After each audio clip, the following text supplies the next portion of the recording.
Robert Wagner has been named a person of interest in the death of his wife, legendary actress Natalie Wood. Robert Wagner has been named a person of interest in the death of his wife, legendary actress Natalie Wood. Robert Wagner has been Hollywood royalty for over 70 years. He's survived scandals, 3 marriages, and countless controversies. But there's one topic he absolutely refuses to discuss: his daughter. Even after decades of interviews, the 95-year-old actor goes completely silent whenever she's mentioned. In 2012, something happened that changed everything. Police were involved. There were drugs found. Wagner paid bail money and disappeared from public view. What exactly happened, and why won't he talk about it even now? Robert Wagner was born on February 10, 1930 in Detroit, Michigan. It was the middle of the Great Depression, and life was hard for almost every family. His father, Robert Wagner Sr., worked as a traveling salesman for Ford and made about $5,000 a year. That sounds like a lot, but it wasn't enough back then, especially when so many people were losing their jobs. His mother, Hazel, had once worked as a telephone operator before she got married. Both of them came from modest backgrounds, and money problems were always in the air. By the time Robert was 7, the family had moved 5 different times. The apartments were small and cramped, and the stress inside the home only kept building. Sometimes things got so bad that young Robert would hide under his bed just to avoid the shouting. He never forgot a fight in 1935 when it almost turned violent. Even at that age, he knew he didn't want to grow up in poverty. He wanted to escape. In 1937, his family made a bold move. They packed everything and left Detroit behind, heading west to California, chasing better air for his mother's asthma, and maybe a better future for all of them. When they arrived in Bear, things began to shift. His father's job started to pay a little better, almost $7,500 a year now. And Robert got into a fancy school called the Harvard School for Boys. The tuition there was high, $200 per semester, but his parents somehow managed it. Robert wasn't great at studying, but he was strong in sports. He especially loved golf. By the time he was 10, he was scoring under 80 on the course, and dreamed of going professional like his hero Sam Snead. That dream stuck with him for years. In fact, in 1945, when he was just 15, he was competing in amateur tournaments. He had a handicap of 14 and even beat some real professionals during exhibitions. But something unexpected happened while working as a caddy at the Bear Country Club. He started meeting movie stars. He carried golf bags for men like Clark Gable, Randolph Scott, and Fred Astaire. One day in 1944, Clark Gable tipped him $5 and gave him advice that stuck. Keep your feet on the ground. That was the first time Robert thought seriously about acting. Golf took a back seat. School never got easier. Between 1942 and 1947, Robert was expelled from 4 different military MEs. At Black Fox Military Institute, he was kicked out after organizing a prank that caused $500 in damage. That would be over $8,000 today. He also got into fights, skipped class, and broke curfews. At St. Monica's in 1947, he was caught sneaking out to attend Hollywood parties. Even though he was acting wild, deep down, he was just a teenager struggling to find his place. He once admitted that strict rules clashed with his free spirit, and he used humor and charm to cope. To support himself, he took on any job he could. He returned to caddying in 1943, earning just $1 per round, but by the summer months he could make about $200 a month. In 1944, he carried Clark Gable's clubs again and listened in on conversations about movie scripts. That's when the dream of becoming a movie star started to feel real. He also groomed horses for Therick at the Bear stables, washed dishes at a local cafe for 50 cents an hour, and even worked for his father at a steel plant. That last job drained him emotionally. It pushed him to try even harder to break into Hollywood. Then came the moment everything changed. In 1950, when he was just 20 years old, he was caddying again when an agent named Henry Wilson noticed him. That same year, he got his first movie role in a film called The Happy Years. It was just a small part, and he only earned $75. But he was on set with real actors saying real lines, and he loved every second. He had no training, just guts and charm. That same year, Hollywood was producing over 60 films, and somehow Robert Wagner had squeezed his way in. His next role was in The Frogmen in 1951. This time, he played a Navy officer, and it was his first official credit. The movie was based on real underwater demolition teams. It made over $2 million and cost less than half that to make. But behind the scenes, things weren't easy. During a diving scene, Wagner nearly drowned and had Toby rescued by his co-star Jeffrey Hunter. He earned $500 for that role and lost 10 pounds during training with real Navy frogmen. He was terrified on set and threw up before his first scene. But critics loved his performance. Later that year, he got a part in Halls of Montezuma, a war movie shot with real Marines and real combat footage. Released in January 1951, it was filmed during a time when many actors were getting drafted. But Wagner stayed out of the draft because he was under contract, a common trick in Hollywood back then. He faked a limp in his audition, still healing from a skiing accident, and got the role. Earned $750 and made a strong impression by improvising lines during intense battle scenes. He kept climbing. In 1952, he played a soldier with PTSD in With a Song in My Heart. He visited VA hospitals to understand the role and saw firsthand what real trauma looked like. The experience moved him deeply. Earned $1,000 and veterans sent him hundreds of letters thanking him for portraying their pain with honesty. That same year, he joined Stars and Stripes Forever. But not everything went smoothly. He couldn't play any instruments, so he faked it. And when musicians made fun of him, it ended in a fist fight that almost got him fired. Still, the movie did well and taught him how to work under pressure. By 1954, Wagner had finally hit the big time. In Broken Lance, he played the son of Spencer Tracy, and the set was filled with tension. It was filmed in Arizona's heat, and at one point, temperatures hit 110 degrees. Wagner even collapsed from the heat. He fought with co-stars, clashed with the director, and rumors spread that a real fistfight broke out during rehearsals. But the movie was a hit. It earned nearly $4 million and won Wagner a Golden Globe nomination. Southern states banned the film because of its take on interracial marriage, but the controversy only made it more popular. Behind the scenes, Spencer Tracy mentored him in brutal ways, once even slapping him during a scene to draw out real emotion. It worked, and Wagner never forgot it.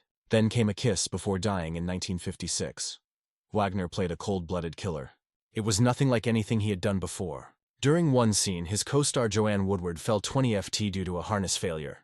She sprained her ankle and filming stopped for 3 days. Wagner had studied serial killers to get the role right. He read about Charles Starkweather and mimicked their tics. Test audiences hated the character so much that a graphic murder scene had to be cut. His affair with Virginia Leith became public. The film still made $2.2 million, but it haunted him for months. The same year, he filmed The Mountain in the French Alps. He performed his own stunts at 14,000 ft without nets. One day, an avalanche buried part of the set. Wagner was strapped under snow for 45 minutes and got frostbite on his hands. Crew members were hospitalized. He later sued Paramount and won $50,000. He also watched Spencer Tracy spiral into drunken rages, once punching a stunt double. The movie made $3 million. But it was remembered more for the accidents than the acting. In Between Heaven and Hell, also in 1956, Wagner dug into the trauma of war. He lived in real foxholes in Hawaii to prepare. A live ammo accident injured 5 extras and left Wagner's arm bloodied by shrapnel. The MPAA cut 8 minutes of real combat footage to avoid an X rating. Offset, he clashed with Brick Crawford over politics. Crawford's outbursts turned violent. Wagner's jaw was bruised. The film was banned in Japan but still made $2.5 million.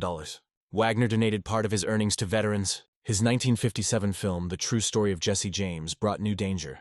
While filming in Colorado, a horse stampede fractured his rib. He fired antique guns that backfired and burned his hand. The pain was real. The family of Jesse James sued over how the story was told.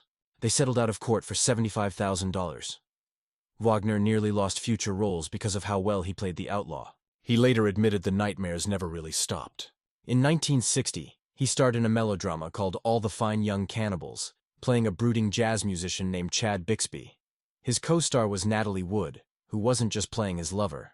She had been one in real life, too. They'd already married once back on December 28, 1957, but things had cooled off. Working together on this film brought those old feelings right back. And after years of drifting apart, they remarried in 1972. In 1962, Wagner flew into danger with the war lover. He wasn't just acting. The B-17 bombers they used were real. One scene over the English Channel nearly ended in disaster. High winds hit a plane during a stunt. A crew member had to jump. He drowned and the studio covered it up. Wagner later said he feared for his life. McQueen's offset racing didn't help either. It all added chaos. The film barely made half its budget, earning just $1.2 million, even though it tried to capture the pain and thrill of war. Then came a shift in tone in 1963 with The Pink Panther. Wagner played George Litton, a smooth operator again, but this time with laughs. Earning over $116 million, the fires reached 2,000 degree equipment melted. Extras panicked. Wagner admitted the fear was real. This wasn't acting, it was survival. In 1975, Wagner returned to television with Switch. He played Pete Ryan, a fast-talking conman turned detective. He and Eddie Albert were constantly pranking each other. One joke went too far. A fake bomb prop went off early and burned Wagner's hair. Ratings still soared, hitting 25 million at their peak. He brought gadgets and real undercover cop interviews into his performance. But behind the scenes there were censored scenes, romances with guest stars, and rising chaos. By 1978, viewership dropped and CBS pulled the plug. Then came the role most people remember. In 1979, Hartort launched Wagner into global stardom again. Hep played Jonathan Hart, a millionaire with a flair for solving crimes. The production didn't cut corners. They used a real $10 million jet and drove Mercedes with plates that read 2 hearts. Over 5 years and 110 episodes, the show reached 87 countries. But ABC wanted drama. They pushed for infidelity and fights. Wagner and Stephanie Powers pushed back. They wanted romance, not scandal. Behind the scenes, Powers did her own makeup, and Wagner joked that Hess spent hours with his face in her hair during long love scenes. In 1983, Wagner returned to the world of the Pink Panther for Curse of the Pink Panther. It was a tribute to Peter Sears, who had it in 1980. Wagner ad-libbed jokes to honor him, including one that mimicked Clouseau. But the film flopped, making just $4.5 million. It was David Nann's final appearance before his death on July 29, 1983. The film's poor reception stalled the franchise for a decade. In 1985, Wagner starred in Lime Street, but tragedy hit hard. Samantha Smith, his young co-star and a peace activist, died in a plane crash on August 25th. The series aired just 5 episodes before being canceled despite strong ratings. Wagner, shaken, later described an eerie feeling on set he couldn't explain. In 1988, Wagner embraced his darker side in Windmills of the Gods, diving into Cold War espionage. He played Mike Slade, a mysterious diplomat wrapped in real 1980s tension. He researched KGB methods, declassified files, and studied secret societies. His scenes felt ripped from headlines. The miniseries aired in 2 parts, on February 28th and March 20, drawing 20 million viewers. Then in 1990, Wagner became a Disney villain. In The Rescuers Down Under, he voiced McClatch, a terrifying poacher. He recorded his lines alone to create the right kind of madness. He studied real poaching stories from the Australian outback. His voice chilled kids. The movie cost $27 million and earned $47 million, but it was overshadowed by Home Alone. Still, Wagner's performance was unforgettable. In 1997, Wagner's career was revived once more, this time through parody. In Austin Powers, International Man of Mystery, he played number 2. His line, "I like to live dangerously," went viral in early internet forums. At 67, he'd become cool again. Mike Myers cast him personally, and that eye patch was a nod to Wagner's war movie days.